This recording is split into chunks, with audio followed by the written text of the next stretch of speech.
उदयनराजे भोसलेंना लोकसभेचं मैदान खेळायला हलकं जावं म्हणून आज पंतप्रधान नरेंद्र मोदींनी साताऱ्यात बॅटिंग केली। तुफान गर्दी असणाऱ्या या प्रचार सभेत मोदी कुणाला टार्गेट करणार याची मोठी उत्सुकता होती। प्रामाणिकपणे विचार करायचा झाला तर उदयनराजेंच्या विरोधात मैदानात असणाऱ्या शरद पवारांच्या तुतारी चिन्हावर सातारा पिंजून काढणाऱ्या शशिकांत शिंदे आणि त्यांच्या राष्ट्रवादी पक्ष यावर मोदी सडकून टीका करतील असा सगळ्यांचाच अंदाज होता। पण साताऱ्यात शरद पवार प्रमुख विरोधात असताना मोदींनी त्यांच्यावर जाहीर भाषणातून चकार शब्द देखील काढला नाहीये। मोदी आले, त्यांनी आपल्या शाळेमध्ये भाषणही केलं, टाळ्या मिळवल्या, श्रोत्यांची दादही मिळवली, पण आपल्या संपूर्ण भाषणात शरद पवार यांच्या बाबत एक ब्र शब्दही उच्चारला नाहीये। शरद पवारांच्या बालेकिल्ल्यात येऊनही पवारांना डिवरण्याची भूमिका मोदींनी का घेतली नाहीये? मोदी पवारांना घाबरतात का? साताऱ्यात विरोधी उमेदवार शरद पवार गटाचा असला तरी फक्त काँग्रेसवर टीका करून मोदींनी नक्की काय साध्य केलंय? भाजप शरद पवारांना थेट टॅकल का करत नाहीये? भाजपच्या विरोधकांमध्ये शरद पवार येत नाहीयेत का? नरेंद्र मोदी यांचं कराड येथील भाषण डिकोड केल्यानंतर हातात काय लागतं हेच आपण आजच्या व्हिडिओत समजून घेणार आहोत। हॅलो मित्रांनो, मी ओमकार। हॅलो महाराष्ट्रामध्ये तुमचं स्वागत आहे। व्हिडिओला सुरुवात करण्यापूर्वी एक महत्त्वाची आठवण, जर तुम्ही अजूनही आमच्या चॅनलला सबस्क्राईब केलं नसेल तर लगेच करा।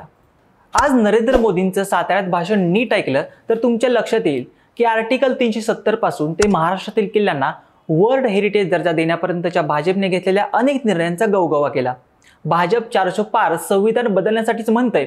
या आरोपांवर मोदींनी मी जिवंत असेपर्यंत संविधान बदलू देणार नाही अशा कठोर शब्दात विरोधकांना खडे बोल सुनावले।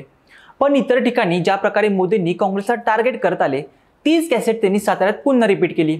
काँग्रेस संपत्ती काढून घेणार आहे, आरक्षणाला नख लावणार आहे, दंगली घडवणार आहे, असं अनेक टोकाचे आरोप त्यांनी साताऱ्याच्या सभेत देखील केले। लोकसभा राष्ट्रीय मुद्द्यांवर लढवली जाते हे मान्यच, पण जिथून लोकप्रतिनिधी जातात त्या मतदारसंघात प्रचार करायला आल्यावर तिथली स्थानिक गणितं लक्षात घेऊन भाषणावर अधिक भर दिला जातो। पण मोदींनी आपल्या या भाषणात या गोष्टींकडे सपसेल कानाडोळा केल्याचं पाहायला मिळालं। साताऱ्यात राष्ट्रवादीचा विद्यमान खासदार असताना आणि विशेष म्हणजे शरद पवारांची तुतारी मुख्य प्रतिस्पर्धी असताना मोदींनी पवारांना डिवचणं टाळलं। पण नीट विचार केला तर ही गोष्ट जाणून बुजून केली नसून यामागं मोदींचा काहीतरी हिडन प्लॅन असणार यात शंकाच नाहीये। मोदींनी पवारांचा भाषणात सदा उल्लेखही केला नाहीये। याची काही कारणंही सांगता येऊ शकतात। त्यातलं पहिलं कारण म्हणजे शरद पवारांच्या बाजूने असणारी सहानुभूतीची लाट। राष्ट्रवादी फुटल्यानंतर शरद पवारांची अवस्था केविलवाणी झाली होती। महत्त्वाचे नेते, कार्यकर्ते, आमदार, खासदार निघून गेल्यामुळं शरद पवारांचा बेसच हल्ला होता। पण अगदी काही दिवसांच्या मेहनतीवरच शरद पवारांनी पुन्हा एकदा पक्ष उभा केला। आपल्या महत्त्वाच्या बालेकिल्ल्यांवर तगडे उमेदवार उभे केले, माढा, नगर, सातारा यापैकीच एक। आता याच जागांवर शरद पवारांनी जनमानस असा काही ढवळून काढलाय की सगळीकडे फक्त तुतारीची चर्चा सुरू झाली। हीच गोष्ट साताऱ्यात पाहायला मिळते। उदयनराजे भाजपच्या तिकिटावर उभे असले तरी शशिकांत शिंदे यांच्यासाठी लोकसभा तशी नवकीच आहे। मात्र शरद पवारांच्या बाजूने सातारा जिल्ह्यात असणारी सहानुभूतीची लाट पाहता उदयनराजे यांना निवडणूक जड जाणार अशी चिन्ह दिसत आहेत। त्यामुळे आपण पवारांवर टीका करायला गेलो तर त्याचा उलटा आपल्यावरच बुमरँग होण्याचा धोका अधिक आहे, याची मोदींना जाणीव असावी। आणि हे लक्षात घेऊन साताऱ्यात काही बोललो तर त्याचे पडसाद दुसऱ्या मतदारसंघावर उमटून परिस्थिती शरद पवारांच्या पत्त्यावर पडायची। आणि म्हणूनच मोदींनी आपल्या भाषणात पवारांवर चकार शब्द काढला नसावा। यातला दुसरा आणि महत्त्वाचा मुद्दा येतो तो म्हणजे शरद पवारांच्या साताऱ्यातील ताकदीवर। साताऱ्याला शरद पवारांचा बारामतीनंतरचा दुसरा बालेकिल्ला समजला जातो। साताऱ्यात शरद पवार म्हणतील तोच खासदार फिक्स असतो। उदयनराजेंच्या रूपानं पवारांनी राष्ट्रवादीचा हा बालेकिल्ला सेफ केला होता। 2019ची निवडणूकही राष्ट्रवादीच्या तिकिटावर उदयनराजे जिंकले होते, पण काळाची चक्र फिरली आणि राजेंनी खासदारकीचा राजीनामा देऊन भाजपात प्रवेश केला। यानंतर लगेच पोटनिवडणूक लागली, पण यावेळेस भाजपकडून उदयनराजे तर राष्ट्रवादीकडून शरद पवारांचे जिगरी मित्र श्रीनिवास पाटील लोकसभेच्या मैदानात होते। या अटीतटीच्या आणि प्रतिष्ठेच्या निवडणुकीत उदयनराजेंचा पराभव झाला होता आणि श्रीनिवास पाटलांनी मैदान मारलं होतं। थोडक्यात काय तर साताऱ्यात उदयनराजेंचा नाही तर पवारांचा शब्द अंतिम मानला जातो, ही लाईन पुन्हा एकदा क्लिअर झाली। हे पक्क ठाऊक असल्यामुळं यंदाची निवडणूक उदयनराजे विरुद्ध शरद पवार अशी न होता मोदी सरकारनं 10 वर्षात केलेल्या कल्याणकारी योजना आणि निर्णयाच्या बेसिसवर व्हावी अशी भाजपची खेळ असू शकते।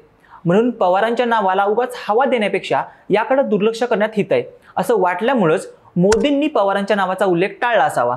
शेवटचा मुद्दा येतो तो म्हणजे राष्ट्रवादीबद्दल भाजपची असणारी संदिग्ध भूमिका।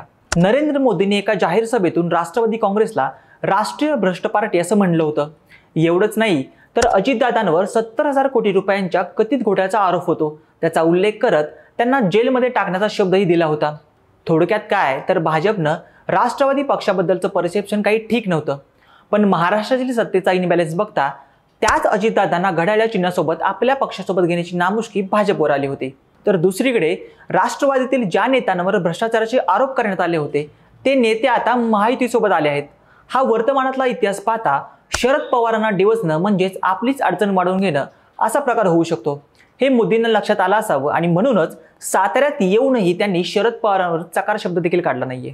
उदयनराजेंच्या विरोधात शशिकांत शिंदे उमेदवार असताना नरेंद्र मोदी यांनी शरद पवार किंवा त्यांच्या उमेदवारांवर कोणतीच प्रतिक्रिया न देणं ही गोष्ट तुम्हाला पटली आहे का? पंतप्रधानांनी असं नेमकं काय केलं असावं? तुमचं मत आम्हाला कमेंट करून नक्की सांगा. आणि अशाच नवनवीन आणि माहितीपूर्ण व्हिडिओसाठी हॅलो महाराष्ट्र चॅनलला लाईक, शेअर आणि सबस्क्राईब करायला विसरू नका. व्हिडिओ शेवटपर्यंत बघितल्याबद्दल धन्यवाद.